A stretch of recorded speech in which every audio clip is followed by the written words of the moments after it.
अरे महादेव, देवों के देव महादेव के चरणों में प्रणाम। मैया भवानी के चरणों में प्रणाम। मेरे प्रणाम को स्वीकार करें। एक समय की बात है, गणेश चतुर्थी का दिन आया था। तो हमारे तरफ तो गणेश चतुर्थी बहुत धूमधाम से मनाते हैं।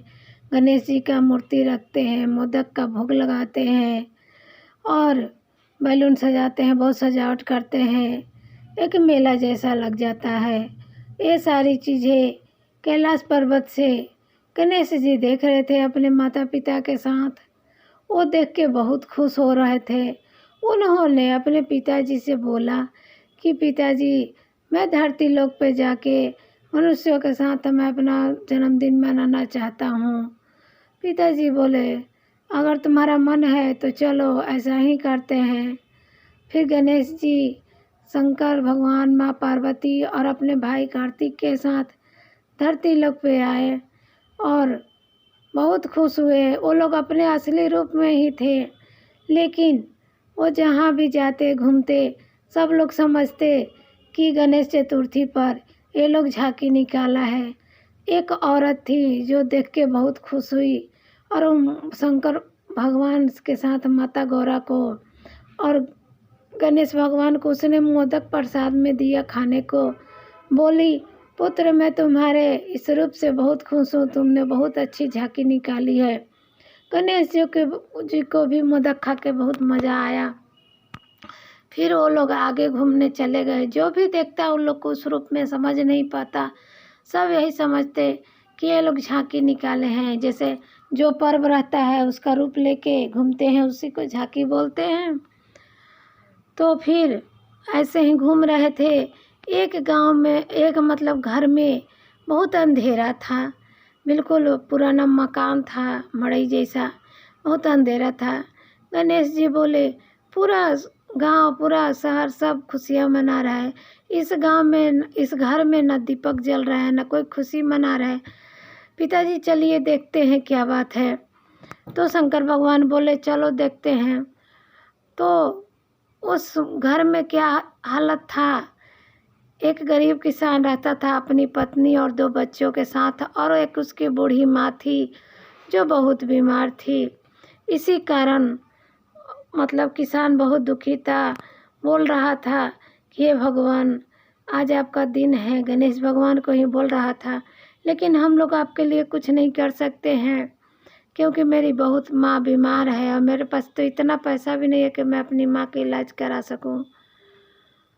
ऐसे ही वो लोग दुखी बैठे थे। जब गणेश जी ने जाके दरवाज़ा खटखटाया तो उसकी पत्नी ने आके खोला। गणेश भगवान बोले, मुझे बहुत ज़ोरों से भूख लगी है, चलो मुझे कुछ खाने को दे दो। तो वो बोली, अंदर ले गई चारों आदमी को और बैठाई। वो भी लोग का झलक देख के बहुत खुश थी। वो भी झांकी ही समझ रही थी कि गांव का आदमी कोई झांकी बन के आया है। जब अंदर गणेश भगवान गए तो देखे कि चरपाई पर एक बूढ़ी औरत लेटी हुई थी और 2 बच्चे थे, एकदम गरीब मासूम से कपड़े पहने हुए। एकदम गरीब परिवार उनका था। और एक घर के मंदिर, मतलब एक साइड मंदिर बनाया हुआ था जिसमें शंकर भगवान, माता पार्वती और गणेश भगवान का फोटो रखा हुआ था। तो गणेश जी ने कहा कि आज तो गणेश चतुर्थी है, आप लोग कोई मतलब कि उत्साह नहीं मना रहे हैं। तो किसान की पत्नी ने कहा कि कैसे उत्साह मनाए, मेरी सास बीमार है, हमारे घर में तो कुछ भी नहीं है, मतलब कि हम उनका जन्मदिन मनाए, गणेश भगवान को चढ़ाएं, हम लोग तो गरीब आदमी हैं। तो गणेश भगवान ने कहा, जो भी आपके घर में है लाइए, उसी को भोग लगाते हैं। फिर किसान की पत्नी ने कहा, मेरे घर में तो कुछ नहीं है, आज शाम के लिए मैंने खिचड़ी बना के रखा है। तो गणेश भगवान ने कहा कि खिचड़ी ही ले आओ।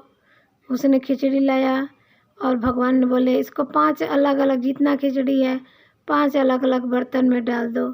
तो किसान की पत्नी ने 5 अलग अलग थाल में डाल दिया। फिर जैसे ही मतलब कि दोबारा मुड़ के देखी थाली की तरफ, तो एक थाली में केक सज गया, एक थाली में पूरा फल मिठाई, एक थाली में कपड़ा आ गया, एक थाली में जैसे ऐसे ही पूरा हीरा जवाहरात मोती सब आ गया। 5 थाली में अलग अलग तरह के सामान से भर गया। अब किसान और उसकी पत्नी उन लोग के चरणों में गिर गए और वो समझ गए कि साक्षात भगवान ही आए हैं हमारे घर, और खूब रोए। ये फिर शंकर भगवान और गणेश जी ने उन लोग को आशीर्वाद दे के कैलाश पर्वत लौटाए। और उन परिवार ने, गरीब परिवार ने क्या किया, गणेश जी का बहुत बड़ा मंदिर बनवाया, उसमें मूर्ति की स्थापना की और अपना उस सब पैसा से कार्य मतलब दूसरा बिजनेस कर लिए, सुखपूर्वक जीवन बिताने लगे। तो कहते हैं कि शंकर भगवान और गणेश भगवान का जिस पर भी कृपा हो जाए उसकी सारी कष्ट दूर हो जाएगा। और इसलिए गुरु भाई बहन गणेश भगवान को, शंकर भगवान को पूजिए, उनको मानिए, जो भी कीजिए श्रद्धापूर्वक कीजिए। हर हर महादेव, हर हर महादेव।